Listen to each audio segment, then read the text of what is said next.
Hello JNV class 9, क्या हाल चल है आप सबका एंड कैसे चल रही है आप सबकी पढ़ाई। अभी हमने अ, 2 दिन पहले हम लोगों ने जेनवी क्लास 9 के लिए मैथ और साइंस के सिलेबस को हम लोग जाने। एंड आज हम हिंदी के सिलेबस को जानेंगे एंड फिर उसके बाद हम लोग इंग्लिश के सिलेबस को डिस्कशन करेंगे। ओके, हिंदी आपके लिए बहुत ही ज़्यादा इंपॉर्टेंट है, क्योंकि जब आपके मार्क्स बनेंगे, जब आपका कट ऑफ रेडी होगा, तो उस टाइम पे आपके लैंग्वेज से केवल हिंदी या इंग्लिश ही चुना जाएगा, ऑल सब्जेक्ट्स नहीं चुना जाएगा। तो इस कारण से आपको हर सब्जेक्ट को अच्छे तरीके से पढ़ना है, या ये नहीं कि केवल आप मैथ पढ़ लिए, साइंस पढ़ लिए तो आपका हो गया। हिंदी भी अच्छे से पढ़नी है, इंग्लिश भी अच्छे से पढ़नी है। अब देखो, जब कट ऑफ रेडी होगा, तो उस टाइम पे अगर आपका हिंदी का मार्क्स जो है वो अधिक आएगा, प्लस आएगा, तो उस टाइम पे हिंदी का ही ऐड होगा। अगर आपका इंग्लिश का ज़्यादा आएगा तो इंग्लिश का ऐड होगा। तो इस कारण से आपको दोनों सब्जेक्ट को, लैंग्वेज में दोनों सब्जेक्ट को आपको अच्छे तरीके से पढ़ना है। ओके, तो पहले हिंदी के सिलेबस को जानेंगे, क्योंकि बहुत ज़्यादा इंपॉर्टेंट होता है हर सब्जेक्ट के सिलेबस को जानना। तो आगे बढ़ते हैं। तो सबसे पहले हम लोग हिंदी में जो फर्स्ट चैप्टर में हम लोग पढ़ेंगे, वर्ण विचार एवं वर्तनी विवेक, ये चैप्टर को पढ़ेंगे। सॉरी, जब हम अगर हम जब हिंदी के सिलेबस को जानेंगे, तो उस टाइम पे हम सबसे पहले क्या पढ़ेंगे, जब टॉपिक वाइज चैप्टर वाइज पढ़ेंगे, तो सबसे पहले हम लोग वर्ण विचार एवं वर्तनी विवेक पढ़ने वाले हैं। ठीक, वर्ण विचार एवं वर्तनी विवेक पढ़ेंगे। फिर उसके बाद शब्द भेद या और स्रोत उत्पत्ति, ये पढ़ने वाले हैं। फिर पर्याय और विलोम, यानी कि पर्यायवाची शब्द और विलोम शब्द पढ़ने वाले हैं। ठीक, ये 3 टॉपिक। अब ये नहीं कि बस आपको ये 3 चैप्टर्स ही पढ़ने हैं, नहीं भाई, अभी और है। ओके, ये 3 चैप्टर्स, फिर उसके बाद आपको पढ़ने हैं शब्द विवेक, जिसमें शब्द प्रयोग में सूक्ष्म अंतर कुछ रहता है, वो देखना है कि क्या अगर जो, जैसे कि अभी मैंने लिखा, क्या लिखूं, चलो यार, अभी जैसे मैं जवाहर लिखा, ठीक, जवाहर। अब यहाँ पे ये भी होता है जवाहर। अब ये दोनों में क्या अंतर है, ये दोनों में क्या अंतर है, आपको चुनना रहता है, कौन सही है ये आपको चुनना रहता है। समझ गए। फिर उसके बाद हमें पढ़ना है भाई पद भेद, जो व्याकरणिक कोटि की पहचान होती है, उसे पढ़ना है। फिर उसके बाद पद परिचय पढ़ना है। ओके, पद परिचय पढ़ना है। फिर उसके बाद जब ये चैप्टर्स आप कंप्लीट कर लेते हो, फिर उसके बाद आपको पढ़ना है भाई समास। ठीक, क्या पढ़ना है, समास पढ़ना है। फिर अशुद्ध वाक्य को शुद्ध करना। अब जैसे कि जैसे मैंने बताया अभी कि जो यहाँ पे जवाहर, वही यहाँ पे भी है। ठीक, फिर वाक्य रचनांतरण पढ़ना है आपको। ओके, फिर उसके बाद मुहावरे तथा लोकोक्तियाँ, ये पढ़नी है। फिर उसके बाद वाक्यांश के लिए एक शब्द। फिर अपठित बोधात्मक प्रश्न, ये पढ़ना है। फिर उसके बाद देखो, ये जितने कितने चैप्टर्स हो गए, आप यहाँ से ऐड करते चलो। 3 ये रहे, फिर 3 6, फिर 3, सॉरी 6 3 9, फिर 12, टोटल 12 चैप्टर्स है आपके जेनवी क्लास 9 में हिंदी में पढ़ना है। बहुत ही इंपॉर्टेंट चैप्टर्स है। एक भी चैप्टर्स को आपको स्किप नहीं करना है।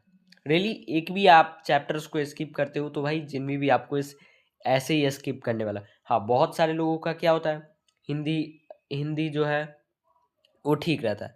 बहुत सारे लोगों को इंग्लिश समझ में नहीं आता है। ठीक, हिंदी और इंग्लिश, तो जिसको हिंदी हिंदी भाई समझ में आता है, वो क्या करे भाई, हिंदी को ही अच्छे तरीके से पढ़े। ओके, हिंदी को अच्छे तरीके से पढ़ेंगे तो आपके लिए बहुत ज़्यादा इम्पोर्टेंट रहता है। ओके, तो बस आपको करना ये है भाई, जब आप श्रुति मैम आपको हिंदी पढ़ाएगी, हर टॉपिक को अच्छे तरीके से पढ़ते हुए चलना है। ठीक, हर टॉपिक को अच्छे तरीके से पढ़ते हुए चलना है। एकदम बेसिक से हम लोग आगे बढ़ेंगे, पूरे टॉप लेवल तक हम लोग चलेंगे। ठीक, हिंदी को पढ़ना है अच्छे से, फिर इंग्लिश को भी अच्छे से पढ़ना है। सारे टॉपिक को भाई हम लोग अच्छे तरीके से जब कवर करते चलेंगे, हर चैप्टर्स को अच्छे तरीके से, तो आप जब एग्ज़ाम देने जाओगे, तो आप हिंदी में ठीक रहोगे तो हिंदी से अच्छे मार्क्स आएंगे, इंग्लिश में ठीक रहते हो तो इंग्लिश से अच्छे मार्क्स आएंगे। ओके, तो इस हिसाब से आपको ये नहीं करना है कि भाई भैया मेरा जब साइंस है, उसमें हम अच्छे हैं तो साइंस से ही हमारा काम चल जाएगा। नहीं, जेएनवी में एक सब्जेक्ट से काम नहीं चलेगा। यहाँ पे आप देखो तो ऑल सब्जेक्ट्स का यहाँ पे यूज होगा, ऑल सब्जेक्ट्स। ओके, तो इस कारण से अगर जैसे कि यहाँ पे मुहावरे तथा लोकोक्तियाँ भाई, मुहावरे लोकोक्तियों को भी अच्छे से पढ़ो। ठीक, यहाँ पे मैं दिखाता हूँ एक एक करके फिर से। जैसे अब वर्ण विचार एवं वर्तनी विवेक, अब इसे हम अच्छे तरीके से पढ़े। फिर उसके बाद शब्द भेद, स्रोत उत्पत्ति, फिर उसके बाद पर्यायवाची शब्द और विलोम शब्द। जब इन 3 चैप्टर्स को अच्छे से पढ़ लोगे, फिर उसके बाद हम लोग क्या पढ़ेंगे भाई, शब्द विवेक, जिसमें कि शब्द प्रयोग और सूक्ष्म कुछ अंतर रहते हैं उसे देखना। फिर उसके बाद भाई पद भेद को पढ़ना है। ओके, पद भेद को पढ़ना है। फिर उसके बाद आपको पढ़ना है पद परिचय। कितने आसान आसान चैप्टर्स है, जब इनके नाम ही आसान है भाई तो पढ़ना कितना आसान रहेगा। फिर उसके बाद क्या पढ़ना है भैया, समास पढ़ना है। फिर उसके बाद अशुद्ध वाक्य को शुद्ध करना। ओके, फिर उसके बाद वाक्य रचनांतरण, क्या पढ़ना है, वाक्य रचनांतरण। इतना आसान चैप्टर है भाई। फिर उसके बाद आपको क्या पढ़ना है भाई, मुहावरे तथा लोकोक्तियाँ। ये तो और आसान है, मुहावरे कुछ रहते हैं उन्हें बस याद करना रहता है। ठीक, वाक्यांश के लिए एक शब्द।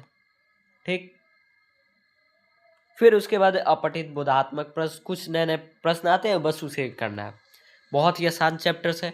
अब हम बात करें भैया सिलेबस क्या, भले सॉरी जो रूटीन क्या है, क्लासेस की शेड्यूल क्या है, तो मंडे को आपके लिए मैथ्स की क्लास होगी, फिर ट्यूसडे को साइंस एंड वेडनेसडे को मैथ्स, फिर थर्सडे को साइंस एंड फ्राइडे को हिंदी एंड सैटरडे को इंग्लिश।